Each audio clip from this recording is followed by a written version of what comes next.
Sénégal numérique est ça pour remplacer l'agence de l'informatique de l'État qui est mieux placé que le directeur général de l'ADIE pour en parler ce dimanche. Cheikh Bakhoum est l'invité d'ITech. Quels sont les contours du projet? Quelle nature? Quels apports dans la gouvernance du numérique? Quelle implication du secteur privé? Quel impact sur le numérique au Sénégal? Quel avenir pour les travailleurs? À suivre ce dimanche 24 octobre 2021 après les éditions de 7h et 12h sur e-radio e-tech, l'émission d'un monde qui change, présentée par Ousmane Gueye. Ravi encore une fois de vous retrouver ce dimanche sur l'antenne d'e-radio. Ravi de vous recevoir, Cheikh Bakhoum.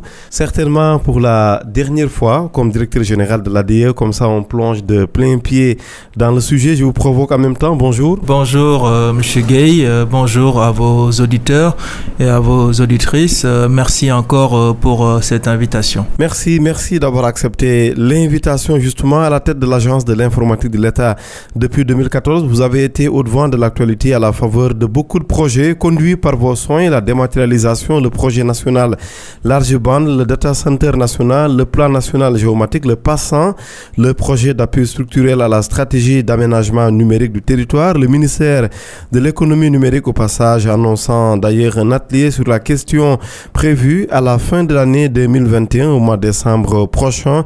Entre autres projets, le PAMA, le projet d'amélioration et de modernisation de la messagerie administrative. Nous ne voudrions pas que ce numéro spécial soit empreint de nostalgie, mais nous aimerions tout de même entendre de vous plus tard les projets que vous souhaiteriez qu'on retienne le plus de votre magistère. Quelques rappels qui nous semblent utiles avant de vous redonner la parole. Ancien conseiller technique et chef du service informatique de la présidence de la République du Sénégal, vous avez emprunté l'avenue Senghor pendant quelques années, jusqu'en 2014 pour travailler aux côtés de Macky Sall, diplômé de l'école supérieure d'informatique électronique et automatique de Paris. Vous avez démarré votre carrière dans les TIC chez Accenture, une entreprise internationale de conseil et de technologie et faisant partie des plus grandes entreprises de conseil dans le monde. Comment est née, comme ça là on entre de plein pied dans l'interview, comment est née l'idée de remplacer l'ADIE par une nouvelle société chargée des infrastructures numériques? Alors, avant de répondre à cette question, je tenais à rappeler que même si le texte est adopté en Conseil des ministres, la procédure suit son cours, d'autant que ce texte doit être examiné et faire tout le circuit donc, de l'Assemblée nationale avant d'être voté par cette institution, promulgué et publié par le président de la République. Tout à fait, on en est conscient, on sait que les changements, ce n'est pas maintenant. Voilà, c'est à partir de là seulement qu'on parlera de son effectivité. Maintenant, pour répondre à cette première question, je pense qu'il est très important de souligner que l'idée de remplacement de l'ADIE par une société nationale en charge de l'ensemble des infrastructures numériques de l'État, en charge également de la transformation digitale de l'État du Sénégal, relève d'une initiative du gouvernement donc, qui a entamé une large réflexion sur le changement de statut juridique de certaines agences ayant une haute potentialité donc, à valeur ajoutée. L'objectif de cette réforme est de favoriser une meilleure adaptation au contexte actuel qui nécessite la constitution d'un support efficace à l'endroit des structures de l'État et de l'ensemble de ses démembrements. Donc, comme vous le savez, le numérique a pris une nouvelle dimension qui impacte positivement tous les secteurs socio-économiques, notamment dans la délivrance des services publics de qualité destinés aux usagers sénégalais. Donc, il faut enfin donc saluer la démarche participative des autorités, donc que ce soit le président de la République, le gouvernement, mais également donc le ministère en charge des TIC. Donc, on a bien voulu quand même associer l'agence de l'informatique de l'État dès le jaillissement de cette idée. Et c'est le moment de reconnaître que l'essentiel de nos préoccupations, qui se trouve être celles des autorités en faveur de l'ensemble de l'écosystème numérique, ont été prises en charge. Le tout sans oublier le citoyen, qui est le principal bénéficiaire des services publics. Oui, vous l'avez relevé, hein, il y a eu l'implication de l'ADIE, l'Agence de l'informatique de l'État du Sénégal, que vous dirigez chez Bakhoum depuis 2014. Mais l'initiative en premier est venue de qui? Est-ce que c'est en ce moment l'ADIE qui a pensé, parce qu'on a suivi un peu l'actualité avec les surcapacités qu'il fallait mettre à la disposition de l'écosystème? À partir de ce moment, est-ce que l'initiative est venue de l'ADIE ou du gouvernement? Ce serait important qu'on sache un peu pour la genèse du projet. L'ADIE fait partie de l'État et donc c'est l'État dans sa globalité, comme je vous l'ai rappelé tantôt dans votre question précédente. Mais c'est venu de quelqu'un forcément, ou d'un acteur ou d'une institution principalement. Je pense que, comme je vous l'ai dit, c'est la volonté du chef de l'État. Donc le président Macky Sall, dans son souci vraiment de rationaliser les structures de l'État, de faire tendre certaines structures vers des centres de profit.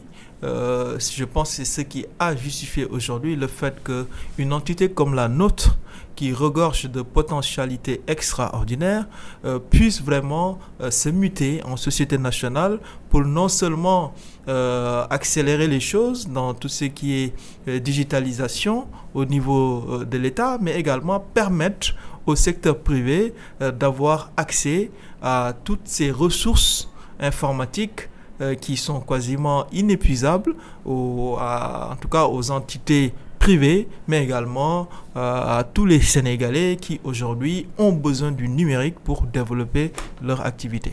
Avant d'aller plus loin d'ailleurs, quelle est la bonne appellation? Suppression, dissolution, mutation? Non, l'ADIE va être une société... L'ADIE va disparaître. Voilà, clairement. Elle sera dissoute, hein?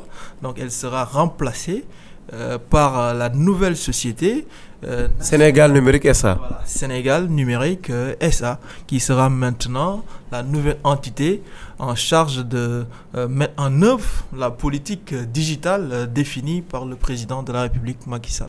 Tout à fait. Et qu'est-ce qui va changer concrètement, au-delà un peu de la prise en charge des surcapacités de ce qui deviendra plus tard l'ancienne ADIE? Au-delà de cela, qu'est-ce qui va changer? Autrement dit, ça va être quoi les missions assignées à cette nouvelle société annoncée? Alors, ce qui va changer fondamentalement, ce ne sont pas les missions, mais véritablement, ce sont en tout cas, le périmètre qui va être un peu plus étendu.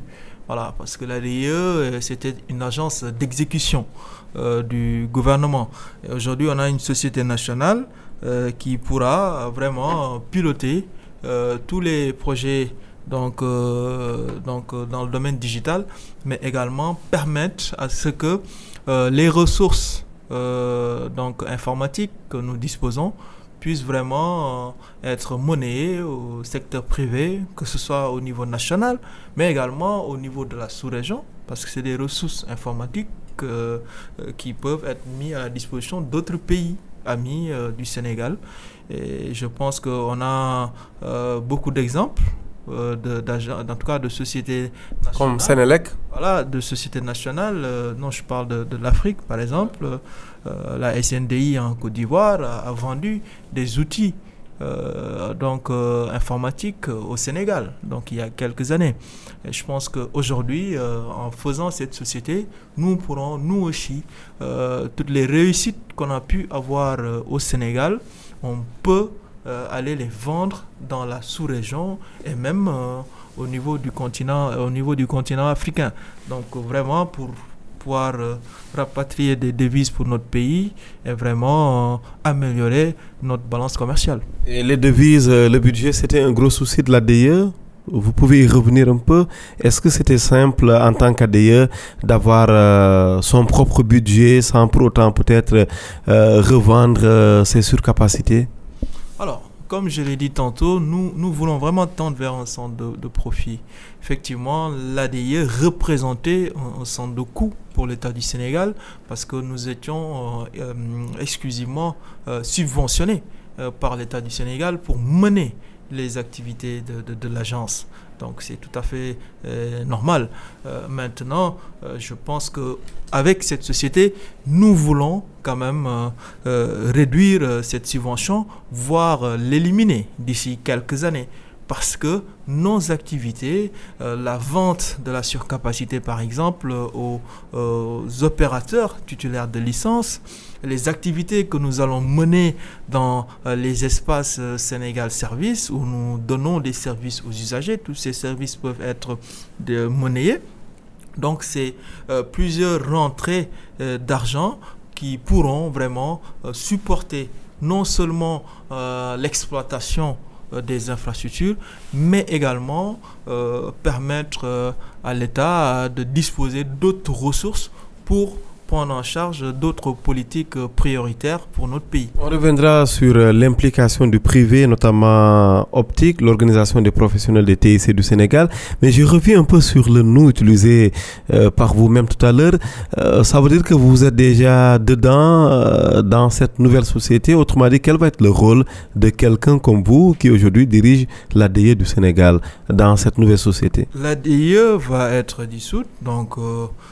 et après, quand la société va être mise en place, il y aura une transition. Que deviendront les travailleurs pendant ce laps de temps d'ailleurs? On anticipe un peu.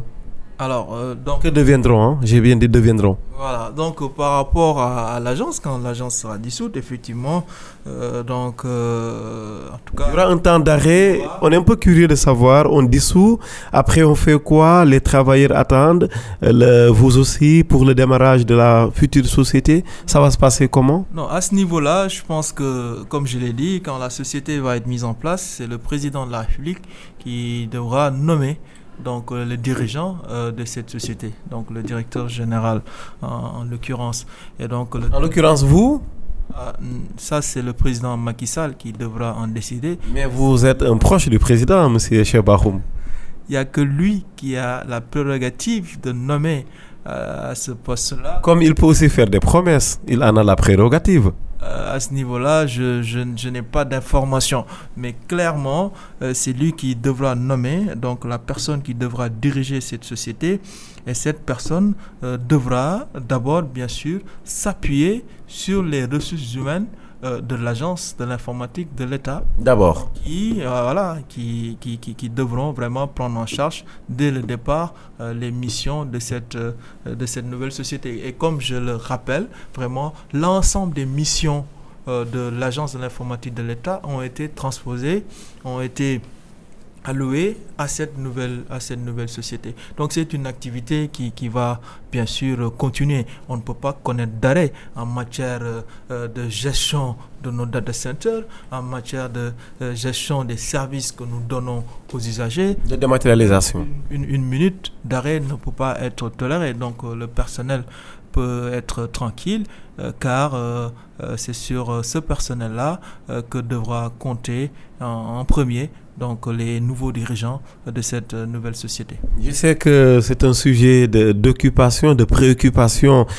chez les travailleurs. Est-ce que d'ores et déjà ils en parlent? Est-ce qu'on vous remonte des soucis un peu, des préoccupations de ce genre? Ou bien pour le moment tout est calme, on avance vers la création, vers la mise en place de cette nouvelle société? Alors il faut comprendre qu'une telle réforme, quand elle sera aboutie, entraîne de facto la dissolution de la structure d'antan. Cela veut dire que l'organisme supplanté disparaît avec toute son organisation, laissant la place à la nouvelle structure chargée de mettre en œuvre la nouvelle vision. Donc il appartiendra ainsi à la plus haute autorité de décider, donc selon les textes en vigueur, de qui va diriger la nouvelle structure avec l'organisation que cette dernière mettra en place.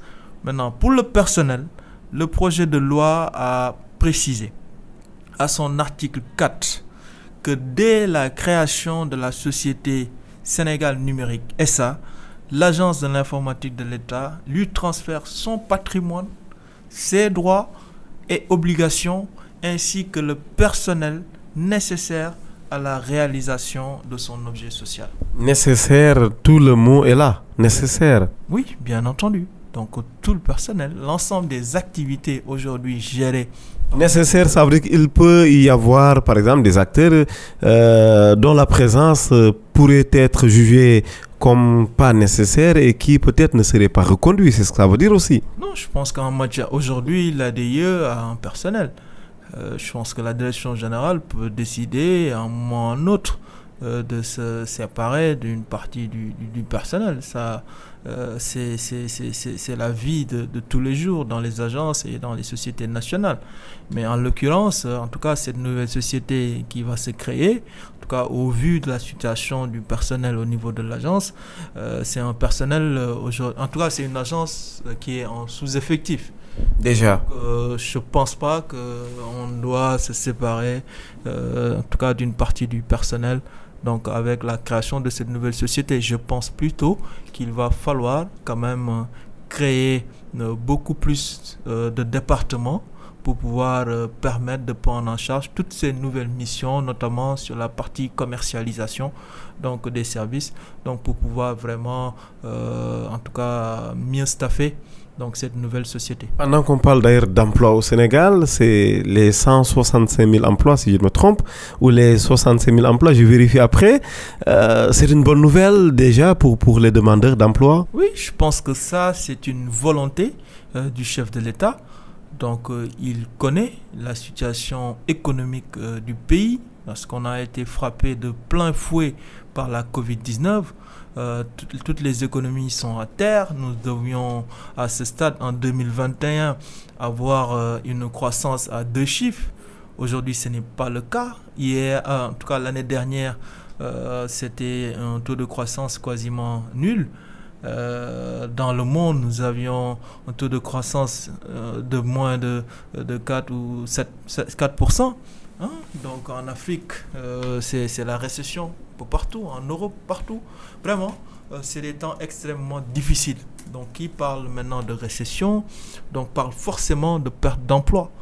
Et notre pays n'a pas été en reste. Beaucoup d'entreprises ont diminué leur production du fait de la Covid. Donc c'est des pertes d'emploi. En tout cas, l'État aussi a beaucoup perdu des recettes, etc.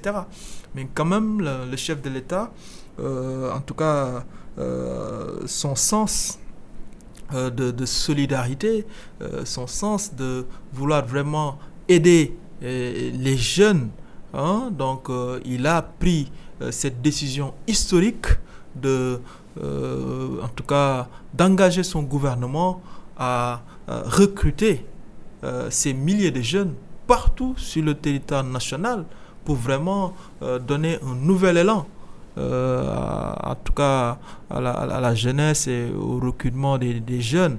Et je pense que c'est l'occasion pour nous de saluer ce fait, de l'encourager, mais également de donner un signal au secteur privé pour que cet effort qui est fait par le chef de l'État, par son gouvernement, que cet effort également puisse être fait au niveau des entreprises privées pour préserver les emplois, pour en créer et pour permettre vraiment à beaucoup de jeunes de pouvoir aujourd'hui gagner leur vie décemment.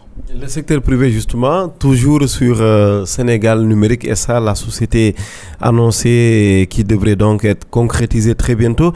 Quelle a été l'implication? Est-ce que les acteurs privés ont été impliqués à ce niveau? Alors, le secteur privé a toujours été associé dans les activités de l'agence qui peuvent impacter leur environnement. Raison pour laquelle leur contribution a toujours été prise en charge dans l'élaboration des différents plans stratégiques de l'agence, dont le dernier pour la période 2018-2022. En termes plus simples, cette réforme favorisera pour lui un meilleur accès aux infrastructures numériques de l'État afin de bénéficier de la réduction des coûts d'investissement pour le secteur privé induit par la mutualisation visée plus haut, sans compter les effets positifs consécutifs à la dispense d'investissement important induit par cette dernière. Donc ces conséquences positives sur l'aménagement numérique du territoire et la baisse des coûts de production des services commercialisés. Donc vraiment, c'est beaucoup d'avantages que nous donnons au secteur privé et je pense que cette nouvelle entité devrait renforcer le partenariat entre l'État et le secteur privé national et surtout avec les membres de Optic. Oui, Optic, l'organisation des professionnels de TIC du Sénégal. Très rapidement, avant de terminer la première partie de cette émission, de ce numéro d'ITEC, bien entendu avec un focus spécial ce dimanche, Cheikh Bakhoum, sur la nouvelle société, parce que c'est l'actualité aujourd'hui dans le secteur numérique au Sénégal en tous les cas. La gestion maintenant, elle va se passer comment? Est-ce que, bien entendu, vous avez des précisions pour le public, pour les auditeurs d'ITEC? Alors, il faut partir du principe que cette nouvelle structure, en tant que société nationale, sera maintenant régie par les dispositions de la loi numéro 90-07 du 26 juin 1990 relative à l'organisation et au contrôle des entreprises du secteur parapublic et au contrôle des personnes morales de droit privé bénéficiant du concours financier de la puissance publique par celle de l'acte uniforme révisé relatif aux droits des sociétés commerciales et du groupement d'intérêt économique et par ses statuts. Avec cette loi, donc, la structure sera beaucoup plus autonome sur le plan de sa gestion. Elle sera dotée d'un conseil d'administration plus autonome et avec surtout l'accent mis sur la responsabilisation de ses futurs dirigeants et l'assouplissement du contrôle qui s'accentue beaucoup plus sur la qualité de la gestion. Donc c'est ça qui va un peu changer, mais les missions de l'ADIE sont intégralement prises en charge et le périmètre sera étendu. Ça, on l'a compris. Peut-être une dernière question. La nouvelle société, parce qu'on parle de Sénégal numérique SA, Senum ou Senum, ça on y reviendra également pour l'appellation, la prononciation du terme. La nouvelle société va-t-elle centraliser tout ce qui est infrastructure numérique appartenant à l'État? J'entends toutes ces administrations, bien entendu au Sénégal, qui disposent d'énormément de capacités, au point où pour certains, on se demande d'ailleurs si elles ne voudraient pas devenir un jour opérateur téléphonique simplement, tant elles disposent de capacités d'infrastructures numériques. Est-ce que la société annoncée va centraliser tout cela? Alors, cette question, elle est très intéressante, mais je pense qu'il serait mieux d'attendre la finalisation de la réforme pour apporter une réponse plus complète. Donc, la réforme étant toujours en cours. Donc, je m'en limite là pour le moment et certainement, on aura d'autres occasions pour pouvoir vous préciser ces éléments. Certainement, les journalistes sont pressés, cher Bakhoum, parce que, bien entendu, c'est une première, la suppression, la dissolution de l'ADIE, l'Agence de l'informatique de l'État du Sénégal. Cher Bakhoum, directeur général de l'ADIE, est notre invité ce dimanche sur iRadio et nous le remercions pour avoir accepté de choisir ITEC, comme c'est toujours le cas d'ailleurs avec vous.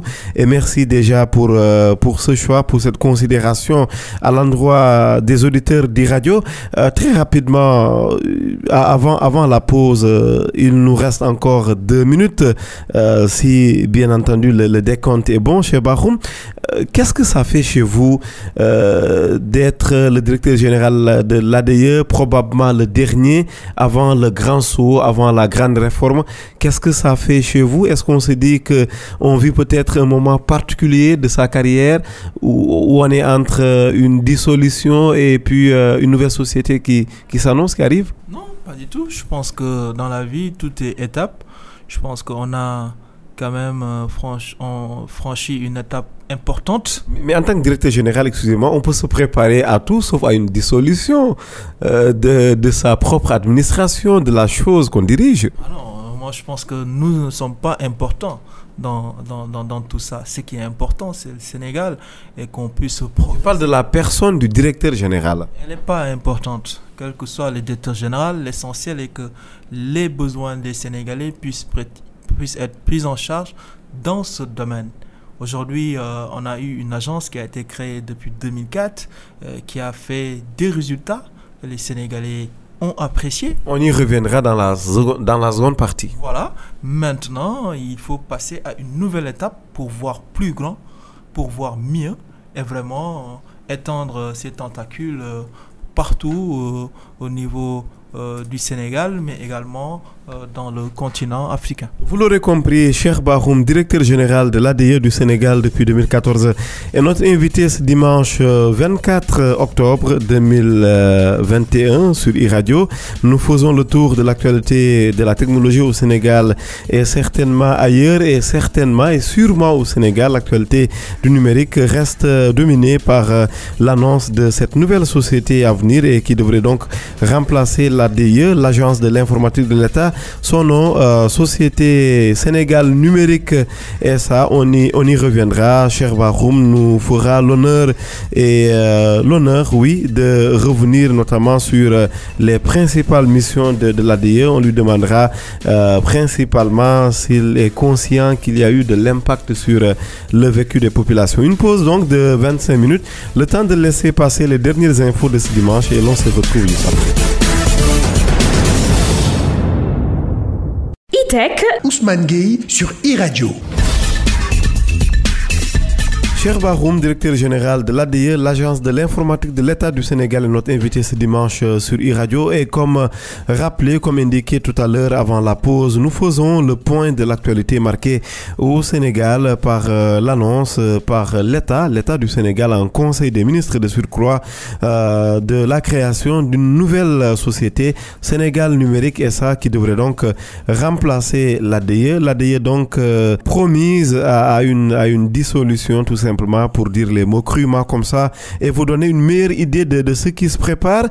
Cheikh Bakhoum, bien entendu, avant d'en arriver là, vous allez sûrement nous faire un petit bilan en quelques minutes, si possible, bien entendu, dans E-Tech ce dimanche 24 octobre, un petit bilan des activités de l'ADIE menées jusqu'ici. Qu'est-ce qu'on peut en retenir très rapidement? Le bilan que nous pouvons tirer à la tête de cette structure est plutôt reluisant. Mais ce bilan est reluisant grâce à la vision du chef de l'État, à son engagement personnel, à pouvoir aujourd'hui attirer des investissements importants dans le domaine et vraiment croire au numérique et croire qu'aujourd'hui, l'avenir, c'est avec le numérique. Et le Sénégal, aujourd'hui, a pris cette option d'investir dans le numérique et de pouvoir en faire un fondement de son plan Sénégal émergent. Et je pense qu'à ce niveau-là, l'Agence de l'informatique de l'État, que j'ai l'honneur de diriger, a un pan important de ces projets numériques. Je peux en citer quelques avec les différents projets e-Gov, donc avec la phase 1 jusqu'à la phase 3, qui a permis à notre pays de pouvoir vraiment disposer aujourd'hui de presque 6000 km de fibre optique, ce qui est aujourd'hui inédit pour un pays africain, parce que nous avons pu, pendant toutes ces années, déployer la fibre dans les coins les plus reculés du Sénégal. Donc nous avons la fibre, en tout cas dans la région de Ziguinchor, nous l'avons à Matam, nous l'avons à Tambacounda, nous l'avons à Kaffrine, nous l'avons à Kaolack, Fatick.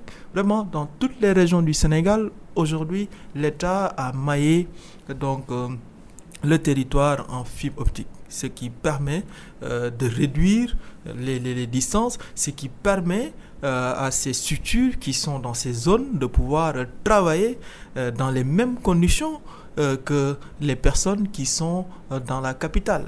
Donc ce qui quand même entraîne forcément une activité économique beaucoup plus dynamique dans ces zones, en tout cas quelles que soient ces activités par ailleurs. Les gens peuvent commercer beaucoup plus facilement, les produits agricoles peuvent être écoulés beaucoup plus simplement, etc.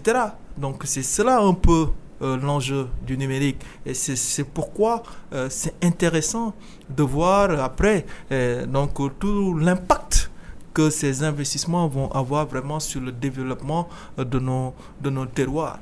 Mais également, au-delà de cette fibre optique que nous avons déployée, nous avons vraiment, grâce à cette fibre, toujours vraiment amélioré la manière de travailler de l'administration. Parce qu'aujourd'hui, les administrations qui étaient à l'intérieur du pays étaient obligées très souvent de se déplacer sur Dakar pour mener certaines activités. Aujourd'hui, ces activités peuvent être sédentarisées. C'est quand même un gain extrêmement important pour notre pays. Près de 1337 bâtiments administratifs ont été connectés donc, à la fibre optique. Donc, ce qui est inédit pour un pays africain. Et en 2022, nous projetons d'en connecter près de 2000 donc, bâtiments. Vous voyez bien qu'aujourd'hui, le Sénégal est résolument engagé dans le désenclavement numérique, dans le haut débit, partout et pour tous. Nous avons également réussi à matérialiser la volonté du président de la République en construisant le premier data center national au niveau de Diamniadio d'une superficie d'1 hectare avec aujourd'hui une capacité de stockage de 1000 teraoctets. Donc un autre est prévu au niveau de Kaolack pour les besoins de backup d'ici donc 2022, ce qui offre à notre pays une capacité d'être souverain sur le plan d'hébergement de nos données. Donc ce qui est aussi inédit pour un pays africain. À ce niveau-là, le Sénégal quand même a franchi un cap important. Même s'il y a eu l'implication de la Chine sur le data center de Diamniadio. Voilà, dans toutes ces infrastructures, bien évidemment, nous travaillons avec des multinationales, donc qui viennent de la Chine, des États-Unis ou de l'Europe. C'est des choix. De l'Europe, c'est des choix technologiques qu'il faut prendre. Et je vous assure qu'aujourd'hui, nous avons pris les meilleurs choix qui existent dans le monde, dans chaque segment que nous développons aujourd'hui au Sénégal. Et je pense que vous aurez peut-être l'occasion d'aller faire une visite dans le data center de Diamniadio. Il sera très difficile de trouver un data center de ce niveau en termes de modernité au niveau de l'Afrique. Parce que clairement, nous avons pris l'option de prendre les meilleures technologies que nous avons au niveau mondial. Donc c'est cela qui, en tout cas aujourd'hui, est la réalité au niveau du Sénégal.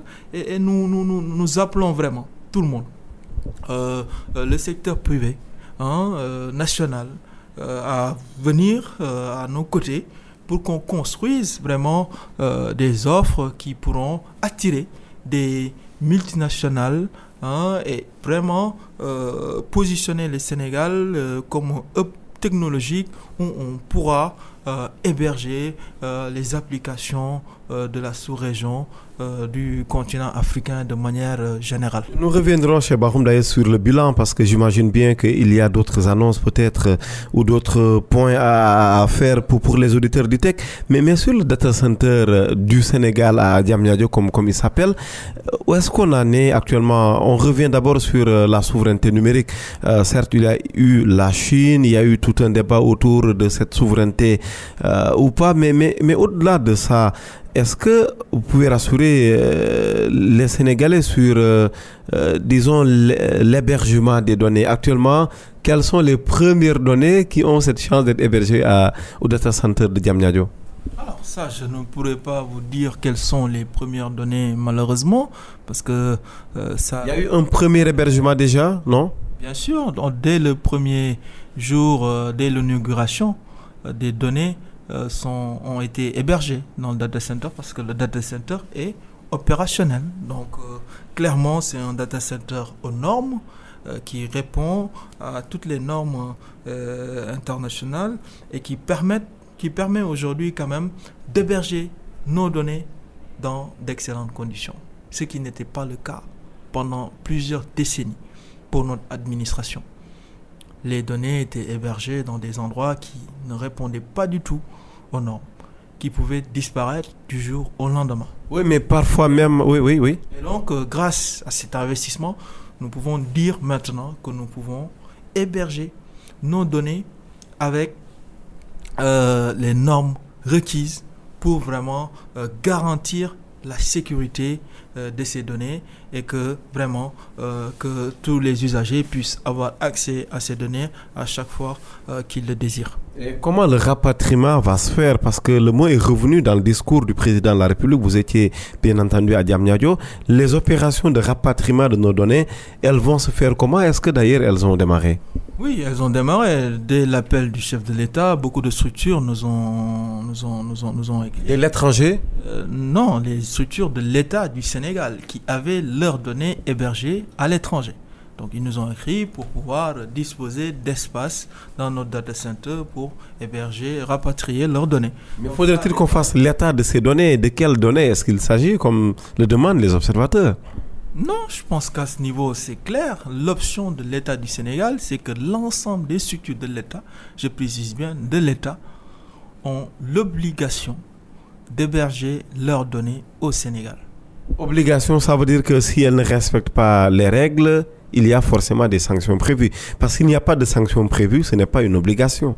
Tout à fait. Il y aura des sanctions qui sont prévues parce que ces structures... Une loi, par exemple, vous voulez dire? Non, pas du tout. Je pense que... des directives simplement? Des directives qui sont données par le chef de l'État et ceux qui doivent mettre en œuvre ces directives, c'est les dirigeants, c'est les ministres, c'est les directeurs généraux, c'est les coordonnateurs de projets, c'est les chefs de projet, c'est vraiment tous ceux qui sont dans l'État et qui ont des plateformes qui sont hébergées à l'étranger, qui doivent prendre leurs responsabilités et vraiment faire revenir ces données au niveau du Sénégal. Et ça, quand même, au-delà de l'enjeu de la souveraineté numérique, c'est également un enjeu économique. Parce que imaginez-vous que toutes ces données que nous mettons à l'étranger, mais c'est de l'argent que nous payons à ces structures. Donc c'est des devises qui sortent. Donc si nous arrivons à héberger toutes nos données au-delà de la souveraineté, c'est vraiment beaucoup de ressources financières qui pourront être préservées et qui pourront être utilisées ailleurs pour développer des plateformes à valeur ajoutée, des applications pour permettre un certain nombre d'usages. Donc c'est cela un peu aussi le défi en rapatriant donc ces données et que le Sénégal quand même puisse aussi garantir sa souveraineté. Parce que quand même, je pense qu'à un certain niveau, un État ne doit pas trop être dépendant d'autres pays pour pouvoir fonctionner. Un data center à vue d'œil à Diamniadio, beaucoup ont dit que ce n'était pas très prudent comme option. Vous répondez quoi en termes d'assurance? Ah non, à ce niveau, je pense que d'abord, c'est en tout cas une volonté du chef de l'État d'avoir construit ce data center national. Mais à vue d'œil, est-ce qu'on était obligé de le mettre à vue d'œil? Autrement dit, que tout le monde sache que le data center est là, il se situe là, à Diamniadio, tout le monde le voit à la portée de tout le monde. C'est ça un peu l'appréhension. Parce que tous les data centers, que ce soit au Sénégal, les gens savent où sont les data centers. Au niveau mondial, les gens savent où sont les data centers. Là n'est pas la question. Aujourd'hui, on peut s'attaquer dès lors à l'infrastructure. Si vous voulez vous attaquer au data center, allez-y. Mais on a toute la sécurité qu'il faut dans ce data center. Et je pense qu'à ce niveau, il n'y a vraiment pas de crainte à avoir par rapport à des attaques parce que notre pays est bien protégé par les forces de défense et de sécurité. Et à ce niveau-là, il n'y aura aucun souci. La suite un peu sur le bilan, c'est important, je n'ai pas perdu le fil parce que bien entendu, j'ai eu la conviction que l'ADIE s'est impliquée dans beaucoup de projets impactants. La suite un peu rapidement avant d'aborder d'autres questions chez Bakhoum. Alors, nous avons eu également à mener le projet Smart Sénégal, donc, que vous connaissez très bien, M. Gueye, dans le cadre du projet Safe City ou Ville Sûre. Nous avons mis en place un système de vidéosurveillance intelligent avec les forces de défense et de sécurité. Donc, ce système a permis vraiment de pouvoir sécuriser nos villes comme ce qu'on voit dans les villes les plus modernes, qui permettent à nos forces de défense et de sécurité de pouvoir superviser 24 heures sur 24 nos villes. Aujourd'hui, c'est une réalité à Dakar et sa banlieue. C'est une réalité également à Saint-Louis. C'est une réalité à Kaolack. C'est une réalité à Mbour-Sali. Donc, toutes les grandes villes et également à Touba, où nous revenons du Magal. Et ça a beaucoup aidé donc les forces de défense et de sécurité pour gérer ces événements. Donc c'est cela un peu également ce que apporte aujourd'hui la technologie pour pouvoir permettre en tout cas à nos pays de pouvoir mieux se sécuriser, de mieux lutter contre l'insécurité dans nos villes. Mais également avec ce projet, c'est en tout cas un système de communication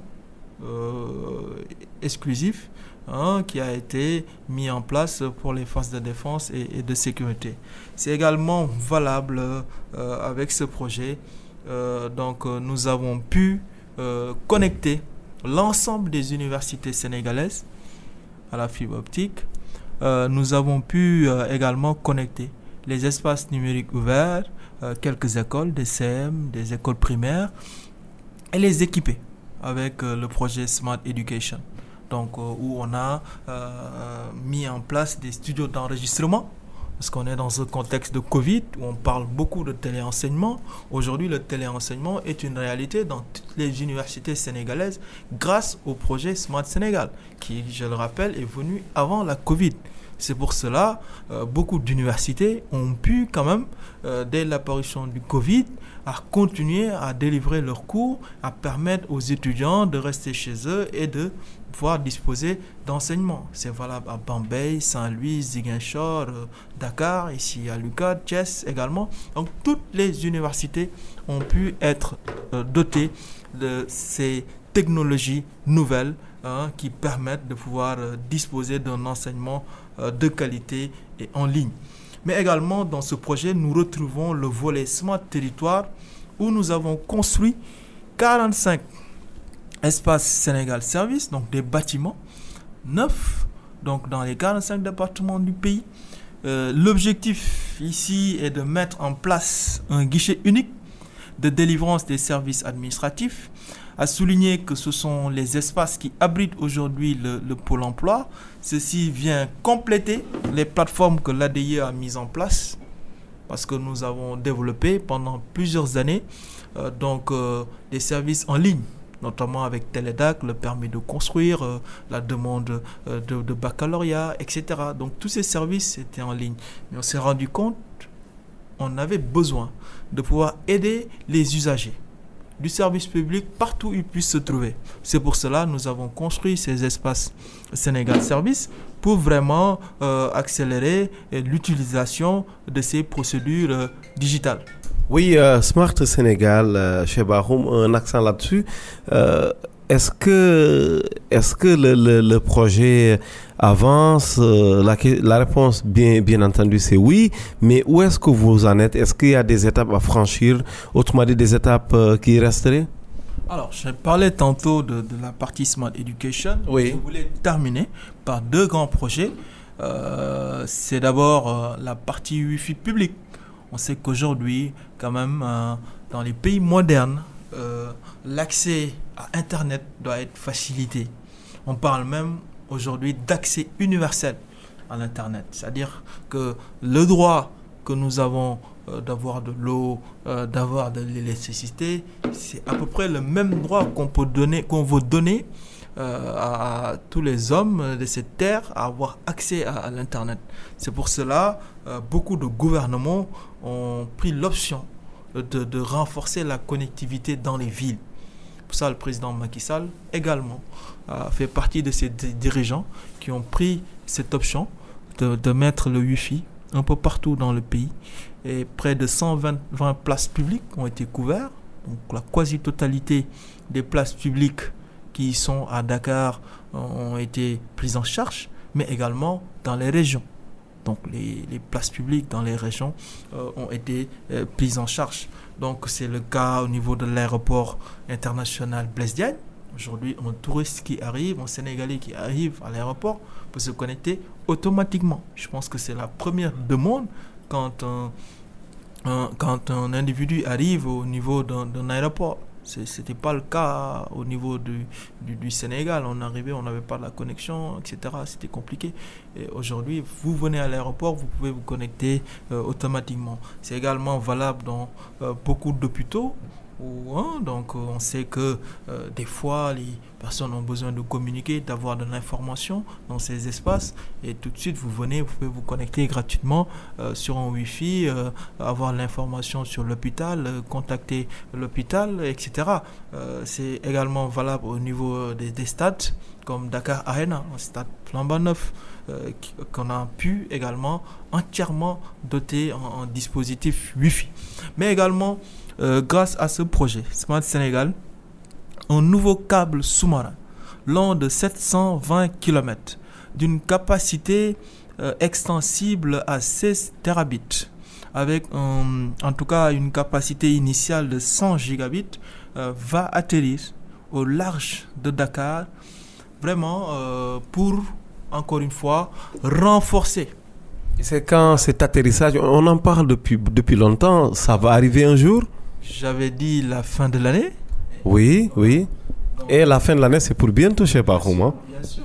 Vous en êtes conscient? Bien sûr. Donc, le câble, en tout cas, le câble a déjà été construit. C'est un câble qui est construit au niveau de la Finlande, ou de la Norvège plutôt. Et aujourd'hui, le bateau qui doit poser le câble également est en mer. Et en tout cas, ce câble va relier les îles du Cap-Vert au Sénégal, ce qui est inédit, donc entre deux pays africains, mais également ce qui va permettre à notre État d'être autonome en matière de capacité Internet, mais également nous pourrons disposer d'une surcapacité que nous allons mettre à la disposition des opérateurs titulaires de licence, des fournisseurs d'accès Internet, pour renforcer leur offre commerciale en matière d'Internet. Et éventuellement, l'objectif du gouvernement, c'est de permettre à ces acteurs d'avoir des offres beaucoup plus compétitives et permettre aux Sénégalais d'avoir un accès facile à l'Internet. Le Smart Sénégal, quelle a été l'implication du privé? Parce qu'il nous revient que beaucoup d'acteurs n'ont pas été contents de la gestion. Sûrement, vous êtes au courant chez Bakhoum. Qu'est-ce que vous avez à leur dire, peut-être en termes d'assurance? Non, je pense que c'est des projets en tout cas, d'infrastructures important. Il rappelle toujours le bilan, le budget, disant que pour un projet énorme en matière de budget, que l'ADI a eu un peu la main très libre. Oui, je pense qu'à ce niveau, c'est tout à fait normal que l'État du Sénégal puisse en tout cas développer des projets d'infrastructure. Mais maintenant, quand ces projets d'infrastructure vont être déployés, ce sera mis à la disposition d'abord au niveau de l'État, du gouvernement. Et ensuite, maintenant, on parlera de l'accès à ces infrastructures au secteur privé. Au secteur privé. Parce que notre objectif, c'est vraiment en faire bénéficier au secteur privé. Et je pense qu'à ce niveau, il ne devait pas y avoir de difficultés. L'ADE est ouvert. Et à chaque fois qu'il a fallu discuter sur une question, nous avons convier le secteur privé. Voilà. En tout cas, quand il s'agit des questions qui les concernent. Par exemple, le câble n'est pas encore arrivé, mais on a organisé plusieurs ateliers avec le secteur privé pour voir quel sera le modèle de gestion quand le câble va arriver. Comment on va impliquer donc les acteurs du secteur privé pour leur permettre vraiment de bénéficier de l'investissement de l'État du Sénégal. Donc en cette matière, donc à ce niveau-là, vraiment, je pense que nous avons eu une gestion assez inclusive, en tout cas en associant l'ensemble des acteurs sur les questions qui pouvaient éventuellement les concerner. Directeur général de l'ADE, qu'est-ce que vous aimeriez qu'on retienne de vous en termes de réalisation, qu'on retienne le plus de vous en termes de réalisation aujourd'hui à la tête de l'Agence de l'informatique de l'État? Bon, je pense que des choses ont été réalisées, mais il y a beaucoup de choses à faire. Et je pense que ce n'est pas encore le moment de faire le bilan. On a fait des choses, mais je rêve vraiment d'avoir un pays totalement digitalisé, à l'image de Dubaï, à l'image de Singapour. Dubaï, parce que toute la République était à Dubaï ces jours-ci? Oui, Dubaï, c'est un exemple de Smart City. où quasiment la plupart des procédures que vous voulez, vous le faites en ligne. Mais ça se comprenait quand même que toute la République se déporte à Dubaï. En tout cas, il faut aller apprendre à Dubaï. Et tous ceux qui ne sont pas encore partis, je les encourage de partir. Parce que c'est le monde qui s'est retrouvé là-bas. Et c'est vraiment toutes les expertises du monde qui sont là-bas. Et c'est le futur qui se décide à partir de là-bas. Et c'est l'intelligence collective qui est au service de l'humanité à Dubai Expo 2020. Donc je pense qu'on a intérêt à apprendre des expériences du monde pour raccourcir notre délai, pour aller vers l'émergence, vers le développement de notre pays.